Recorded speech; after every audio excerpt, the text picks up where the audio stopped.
glorifier toi, Seigneur, te fais mettre la vie dans nous, te Paroles sous les tropiques. Faire l'ivresse dans nous les cœurs. Paroles sous les tropiques. Une émission mensuelle du diocèse anglican de Maurice.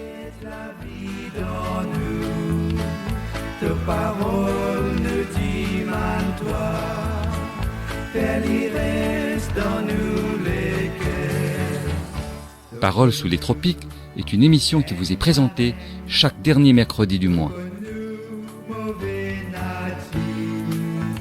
Mais quand même, toi appelle-nous, parce qu'il te content nous glorifier, toi Seigneur, te fais mettre la vie dans nous, te parole nous dit toi, faire l'ivresse dans nous les cœurs. Amis auditeurs, bonsoir et bienvenue à Paroles sous les tropiques. Au sommaire ce soir, rencontre avec Percy Apadou, connu au sein de notre diocèse pour son amour pour la musique. Il a même pu monter un ensemble musical. Il est aussi engagé dans le mouvement scoutisme. Il est le nouveau chef scout de notre île. Il nous racontera tout cela tout à l'heure au cours de l'entretien qu'il nous a accordé. Le message biblique sera partagé par Chantal Crouch, diacre de la paroisse de St. Andrews à Quatre-Bornes. Elle revient sur l'évangile de dimanche dernier où Jésus nous appelle à le suivre.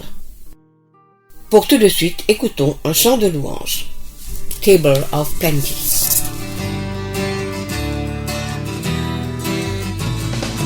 Come to the feast of heaven and earth. Come to the table of plenty. God will provide for all that we need here at the table of plenty.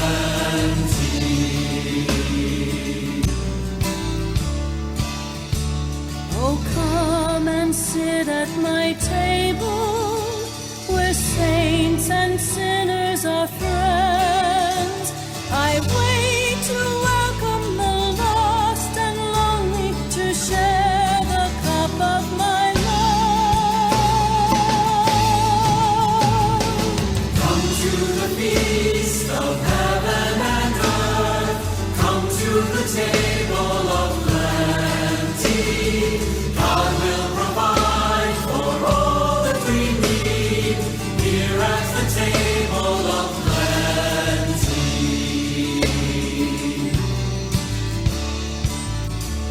Oh, come and eat without money. Come to drink without price. My feast of gladness will feed your spirit with faith and fullness of life. Come to the feast of heaven and earth. Come to the table of plenty. God will provide for all that we need here at the table of plenty. Comme je vous le disais, nous accueillons ce soir Percy Apadou qui nous racontera son parcours sur le plan musical et aussi dans le mouvement scoutisme. Il répond aux questions de Jean Ousmane. Chers auditeurs de Paroles sous les tropiques, bonsoir. Pour notre émission de ce mois de juin 2022, nous avons fait appel ce soir à quelqu'un qui a plusieurs cordes à son arc. En effet, il est depuis sa jeunesse très dévoué à la cause sociale tout d'abord, en général, et la cause musicale en particulier. Ce décoré de notre République, il faut le dire, a été la pierre angulaire des chorales des églises anglicanes de Maurice. Ce fervent engagé au sein de la communauté anglicane de Maurice se nomme, vous l'avez deviné, Percy Apadou. Percy Apadou, depuis de nombreuses années, apporte son savoir-faire musical aux quatre coins de Maurice, et peut-être aussi de Rodrigue. Son combat est d'œuvrer pour une église plus chantante, plus priante et de ce fait plus accueillante. Sur le plan social, Percy s'est hissé au fil des années au rang de chef scout de l'île Maurice et a ainsi beaucoup contribué à la formation de milliers de jeunes Mauriciens au sens de la discipline et de la bonne action, bref, à leur plein épanouissement. Percy Apadou vient donc ce soir nous parler de ses nombreuses activités au sein de la société mauricienne et de sa communauté paroissiale. Écoutons, si vous le voulez bien, Percy Apadou au cours de l'entretien qui va suivre. Bonsoir, Percy Apadou. Bonsoir. Donc une première question pour démarrer notre entretien. Dites brièvement à nos auditeurs, qui ne vous connaissent pas encore, certains d'entre eux du moins, qui est Percy Apadou? Moi, je suis un citoyen comme les autres. Je suis un engagé dans la société et la musique en général.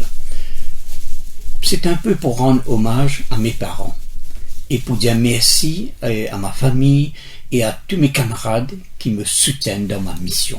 Et Percy Apadou, vous chantez dans les chorales et puis vous êtes scout à un moment donné, jeune scout. Quel mouvement paroissial de ces deux mouvements paroissiaux avez-vous rejoint en premier? La chorale ou alors le mouvement scout? C'est le scoutisme, au fait. J'étais très jeune quand mes parents décidèrent de nous enrôler dans le scoutisme. Il y avait également mon frère Bertie.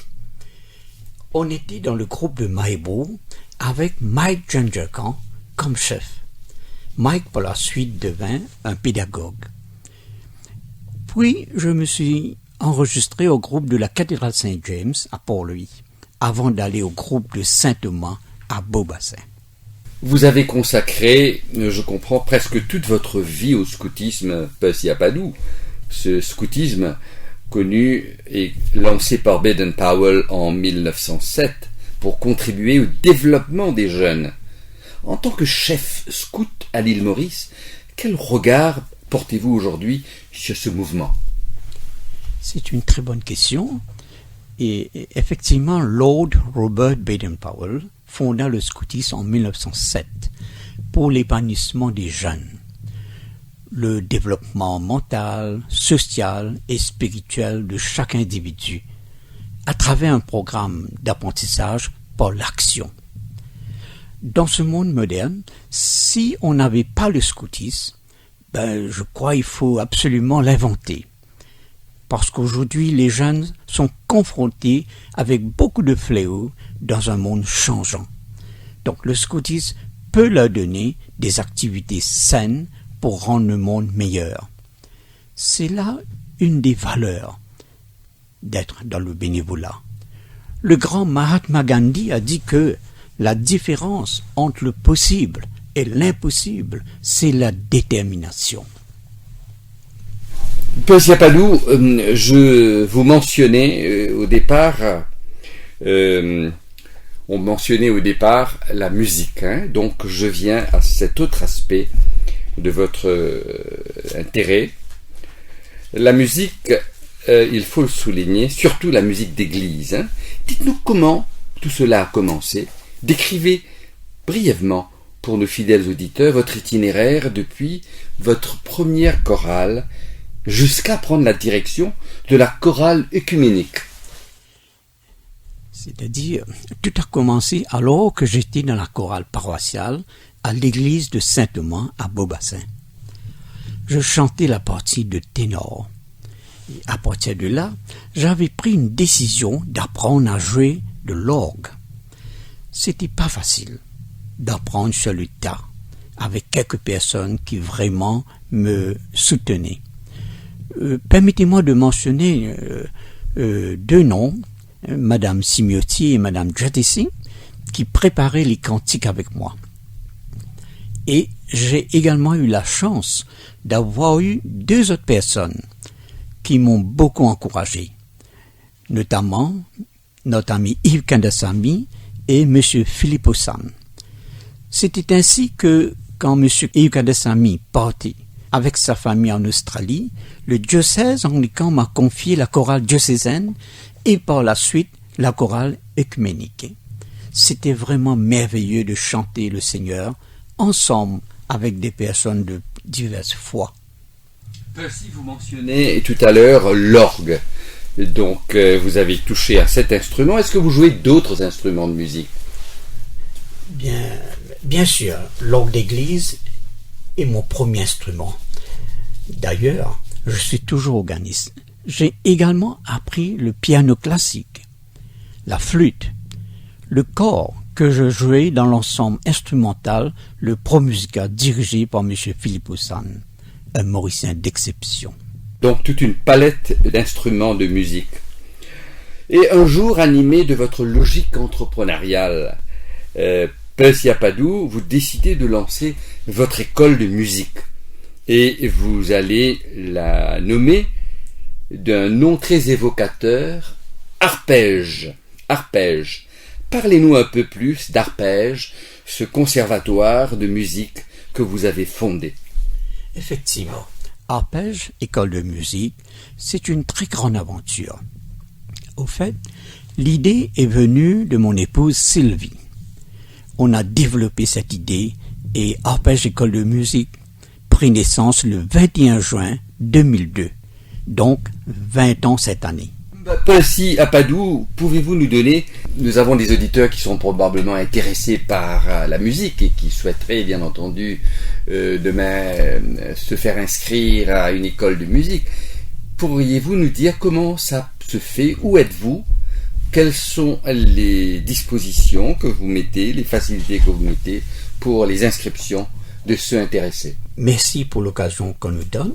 Les instruments de musique que l'école enseigne sont le piano, la batterie, le violon, la guitare classique, la guitare d'accompagnement et le clavier électronique. Nous sommes situés à Rosil et notre numéro de téléphone, avec votre permission, c'est 467-9209. Nous sommes dans le Facebook, on peut facilement être en contact avec nous. Et nous sommes dans l'annuaire téléphonique également. Je reviens, si vous le permettez, Percy Apadou, à votre engagement et vos activités au sein de la communauté chrétienne, plus précisément la communauté anglicane. Comment la chorale de nos églises se porte-t-elle aujourd'hui? Est-il facile de trouver de nouveaux adeptes? Faire de la musique sacrée est pour moi un ministère au sein de l'Église. Dans le monde moderne, il y a beaucoup de distractions, d'activités, les unes plus attrayantes que les autres. Toutes les églises du monde font face au problème de maintenir une chorale. Et là où il y en a une, le ratio, je dirais, par rapport avec le nombre de fidèles de la paroisse est faible. Les gens ont d'autres priorités et on respecte cela. Je dirais heureusement qu'il y a toujours des fidèles qui s'engagent dans la chorale. Je pense que nous avons à encourager les jeunes, bien entendu, et les moins jeunes à donner un coup de main pour chanter la gloire du Seigneur. Pour rester dans l'actualité avec la pandémie et ses corollaires, confinement, restrictions et autres protocoles sanitaires, l'Église a vu ses activités religieuses sérieusement impactées ces 2 dernières années. Comment vous êtes organisé au sein de votre paroisse pour maintenir une bonne participation à la chorale? Effectivement, la période de Covid a été vraiment une période très très difficile. Et c'est depuis le mois de mars 2020, les églises et les lieux de culte avaient à suivre le protocole sanitaire institué par les autorités gouvernementales du pays. Nous nous sommes plus ou moins adaptés, en portant des masques, gardant des distances et vaccinations, etc. On se serait même servi des avantages de l'Internet pour les chants. Les répétitions se faisaient plus rares, malheureusement. Mais quand même, je crois que les chorales se sont bien débrouillées. Percy Apadou, l'île Maurice a reconnu l'an dernier votre forte propension à servir la société mauricienne, comme je le mentionnais dans mon introduction, et surtout nos jeunes, qui ont plus que jamais besoin de gens comme vous, des encadreurs. Vous avez été fait MSK MSK, Member of the Star and Key of the Indian Ocean, en reconnaissance à vos talents, votre dynamisme et votre souci de servir. Comment l'avez-vous reçu? Comment vous l'avez vécu, cette distinction? Quand j'avais reçu la nouvelle que j'avais eu la distinction de l'award MSK, à vrai dire, je ne savais réellement quoi dire, quoi faire. Je pense sincèrement que cet award met davantage de la valeur sur le bénévolat, sur le scoutisme et sur la musique. Je ne suis, permettez-moi, qu'un représentant de l'ensemble des ONG pour leur dire merci pour leur action au service de l'autrui. Et en fin de compte, pour terminer cet entretien, le mot de la fin, Percy Apadou, beaucoup de chrétiens mettent leur talent au service de l'Église. Donc vous en êtes un bel exemple. Mais beaucoup d'autres, riches de leurs divers talents, hésitent encore à se lancer. Quel message auriez-vous pour ceux-là qui hésitent encore? Au fait, chanter dans une chorale est une action très personnelle.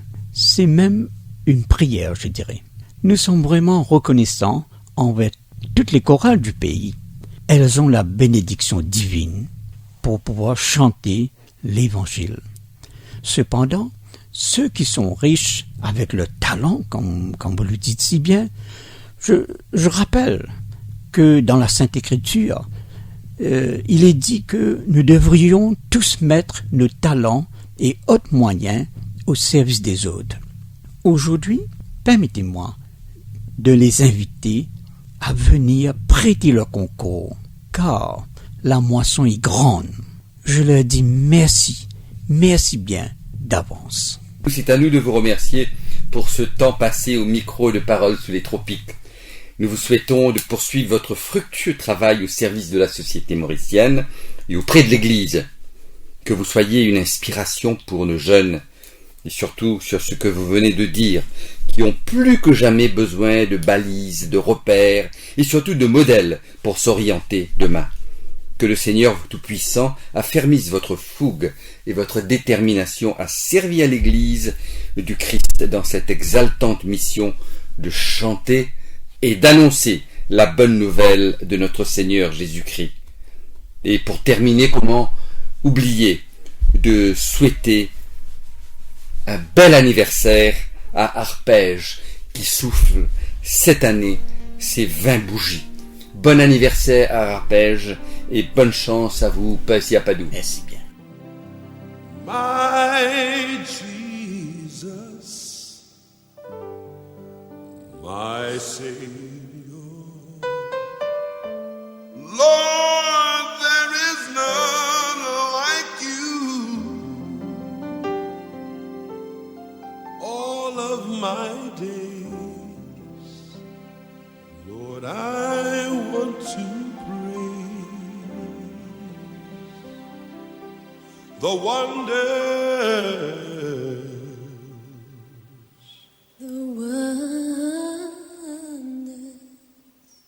the wonders of your mighty love.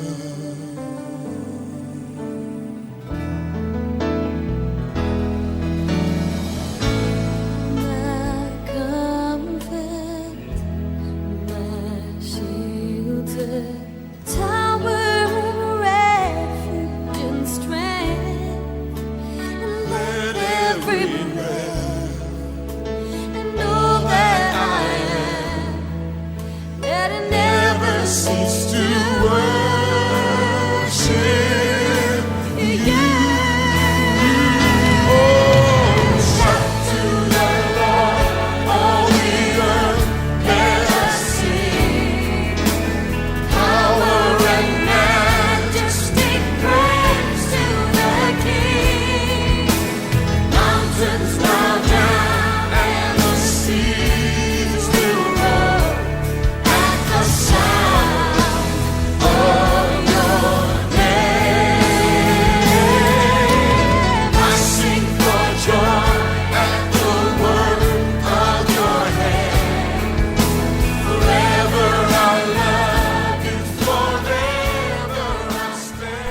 C'est le révérend Chantal Crouch qui partagera la parole ce soir.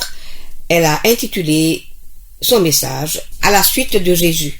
Elle revient sur l'évangile de Luc au chapitre 9, les versets 51 à 62 que voici. Lorsque le temps où il devait être enlevé du monde s'approcha, Jésus prit la résolution de se rendre à Jérusalem. Il envoya devant lui des messagers qui se mirent en route et entrèrent dans un bourg des Samaritains pour lui préparer un logement. Mais on ne le reçut pas parce qu'il se dirigeait sur Jérusalem. Les disciples Jacques et Jean, voyant cela, dirent « Seigneur, veux-tu que nous commandions que le feu descende du ciel et les consume ?» Jésus se tourna vers eux et les réprimanda, disant « Vous ne savez de quel esprit vous êtes animés. Car le Fils de l'homme est venu non pour perdre les âmes des hommes, mais pour les sauver. » Et ils allèrent dans un autre bourg. Pendant qu'ils étaient en chemin, un homme lui dit « Seigneur, je te suivrai partout où tu iras. » Jésus lui répondit « Les renards ont des tanières et les oiseaux du ciel ont des nids, mais le Fils de l'homme n'a pas un lieu où il puisse reposer sa tête. » Il dit à un autre « Suis-moi. » Et il répond « Seigneur, permets-moi d'aller d'abord ensevelir mon Père. » Mais Jésus lui dit « Laisse les morts ensevelir leurs morts, et toi, va annoncer le royaume de Dieu. » Un autre lui dit « Je te suivrai, Seigneur, mais permets-moi d'aller d'abord prendre congé de ceux de ma maison. » Jésus lui répondit « Quiconque met la main à la charrue et regarde en arrière n'est pas digne du royaume de Dieu. » Évangile du Christ. Louange au Christ notre Seigneur. Écoutons à présent le révérend Chantal Crouch. Chers frères et sœurs en Christ, bonsoir. Jésus se dirige vers Jérusalem. Il accomplit son dernier voyage où il sera mis à mort sur la croix. Il ne se laisse pas se détourner de sa mission. Il est déterminé à aller jusqu'au bout. Obéissant à son Père, il avance vers la mort sur la croix avec une pleine connaissance de l'agonie qui l'attend. Sur sa route, il traverse un village de Samaritains, toujours hostile aux habitants de Jérusalem depuis longtemps. Jésus envoie 2 de ses disciples pour préparer sa venue. Les Samaritains refusent de le recevoir, comme cet esprit de haine et de mépris perdure entre les Juifs et les Samaritains. Jacques et Jean, les 2 disciples de Jésus, sont furieux et indignés du refus des Samaritains, et ils proposent à Jésus de les exterminer par le feu.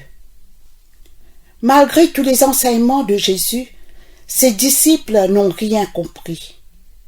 Ils se font une fausse idée de la mission de non-violence de Jésus.